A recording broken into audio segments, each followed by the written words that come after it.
There's no feeling more intense than starting over. If you deleted your homework the day before it was due, as I have, or if you left your wallet at home and you have to go back after spending an hour in the commute. If you won some money at the casino,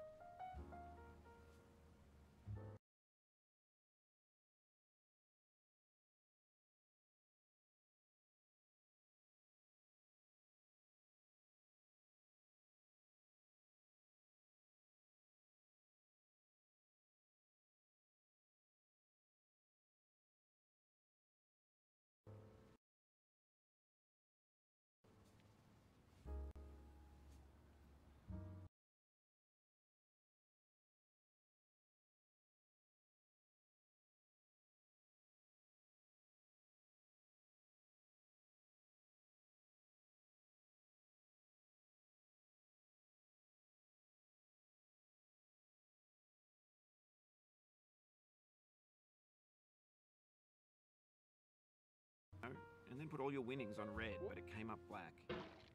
If you got your best shirt dry cleaned before a wedding and then immediately dropped food on it. If you won an argument with a friend and then later discovered that they just returned to their original view. Starting over is harder than starting up.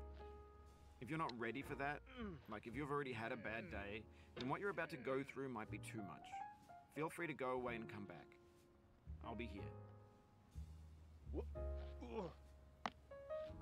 Alright, thanks for coming with me on this trip. I'll understand if you have to take a break at any point. Just find a safe place to stop and quit the game. And don't worry, I'll save your progress, always, even your mistakes. This game is a homage to a free game that came out in 2002, titled Sexy Hiking. The author of that game was Jazuo, a mysterious Czech designer who was known at the time as the father of B games. And B games are rough assemblages of found objects. Designers slap them together very quickly and freely, and they're often too rough and unfriendly to gain much of a following. They're built more for the joy of building them than as polished products. In a certain way, Sexy Hiking is the perfect embodiment of a B game. It's built almost entirely out of found and recycled parts, and it's one of the most unusual and unfriendly games of its time. In it, your task is simply to drag yourself up a mountain with a hammer. And that act of climbing, in the digital world or in real life, has certain essential properties that give the game its flavor. No amount of forward progress is guaranteed. Some cliffs are too sheer or too slippery. And the player is constantly, unremittingly in danger of falling and losing everything. Anyway, when you start Sexy Hiking, you're standing next to this dead tree that blocks the way to the entire rest of the game. It might take you an hour to get over that tree, and a lot of people never got past it. You prod and you poke at it, exploring the limits of your reach and your strength, trying to find a way up and over. And there's a sense of truth in that lack of compromise. Most obstacles in video game worlds are fake. You can be completely confident in your ability to get through them once you have the correct method or the correct equipment or just by spending enough time. In that sense, every pixelated obstacle in Sexy Hiking is real.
obstacles in sexy hiking are unyielding, and that makes the game uniquely frustrating. But I'm not sure Jazzuo intended to make a frustrating game. The frustration is just essential to the act of climbing, and it's authentic to the process of building a game about climbing. A funny thing happened to me as I was building this mountain. I'd have an idea for a new obstacle, and I'd build it, test it, and it would usually turn out to be unreasonably hard. But I couldn't bring myself to make it easier. It already felt like my inability to get past the new obstacle was my fault as a player rather than as a builder. Imaginary mountains build themselves from our efforts to climb them, and it's our repeated attempts to reach the summit that turns those mountains into something real.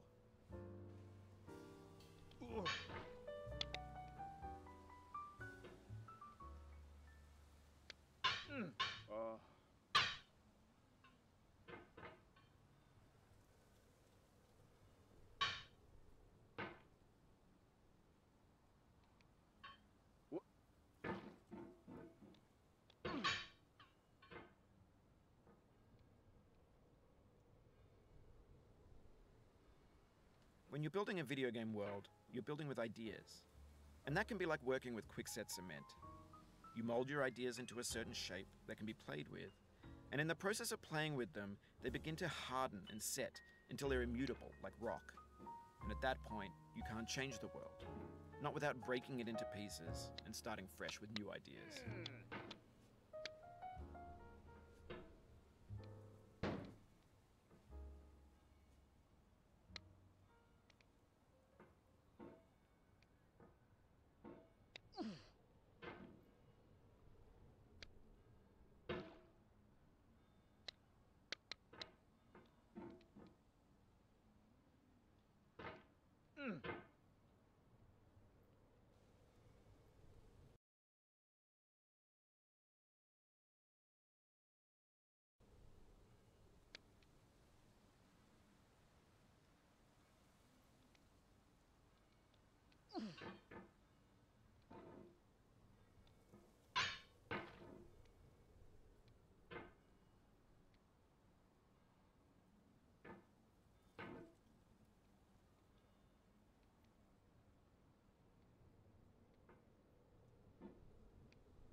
For years now, people have been predicting that games would soon be made out of prefabricated objects, bought in a store and assembled into a world. For the most part, that hasn't happened, because the objects in the stores are trash. I don't mean they look bad or that they're badly made, although a lot of them are. I mean they're trash in the way that food becomes trash as soon as you put it in the sink. Things are made to be consumed and used in a certain context, and once the moment is gone, they transform into garbage. In the context of technology, those moments pass by in seconds. Over time, we've poured more and more refuse into this vast digital landfill that we call the internet. It now vastly outnumbers and outweighs the things that are fresh and untainted and unused. When everything around us is cultural trash, trash becomes the new medium, the lingua franca of the digital age. And you can build culture out of trash, but only trash culture. B games, B movies, B music, B philosophy. Maybe this is what digital culture is. A monstrous mountain of trash, the ash heap of creativity's fountain. A landfill with everything we ever thought of in it. Grand, infinite, and unsorted. There's 3D models of breakfast, Gen X's fanfic novels, scan magazines, green screen Shia LaBeouf, banned snuff scenes on LiveLeak. Facebook's got lifelike bots with unbranded adverts and candid shots of Kanye and Taylor Swift mashups, car crash epic failed GIFs, Russian dashcam vids, discussions of McRibs, discarded, forgotten, unrecycled, muddled, rotten, untitled.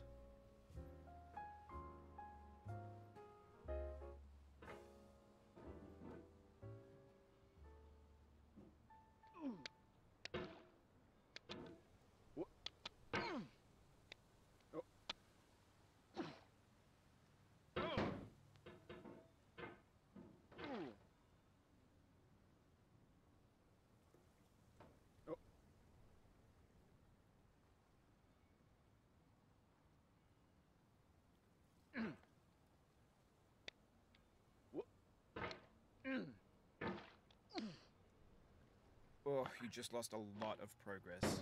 That's a deep frustration, a real punch in the gut.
Oof, sorry about that.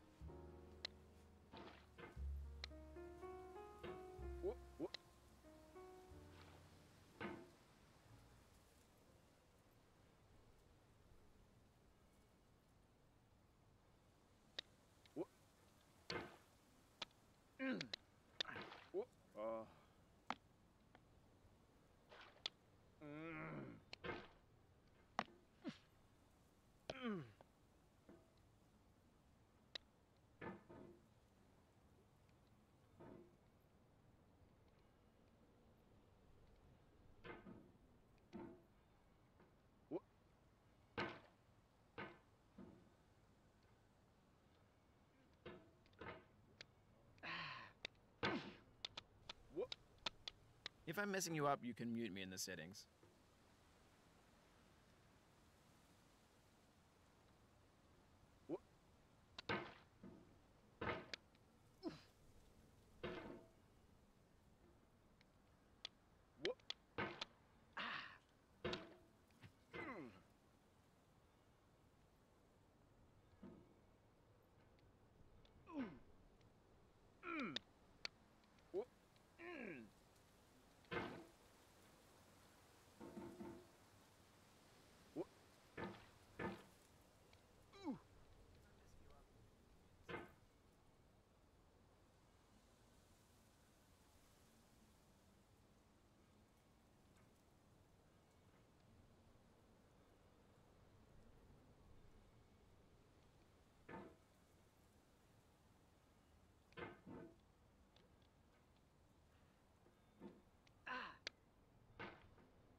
Everything's fresh for about 6 seconds, until some newer thing beckons, and we hit refresh.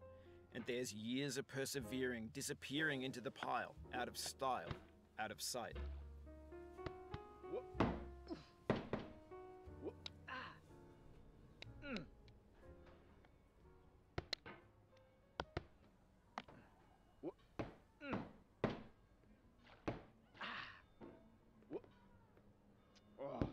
In this context, it's tempting to make friendly content that's gentle, that lets you churn through it but not earn it. Why make something demanding if it just gets piled up in the landfill, filed in with the bland things?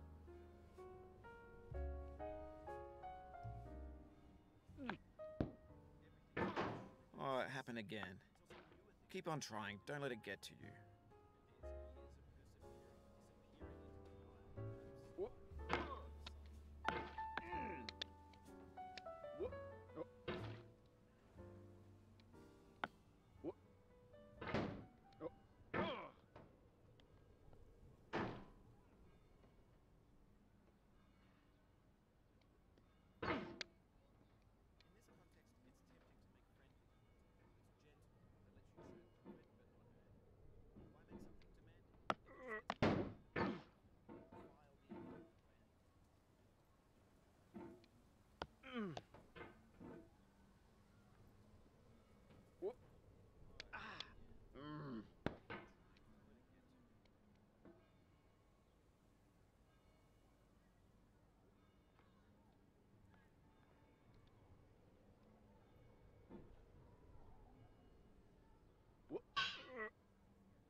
This thing that we call failure is not the falling down, but the staying down. Mary Pickford.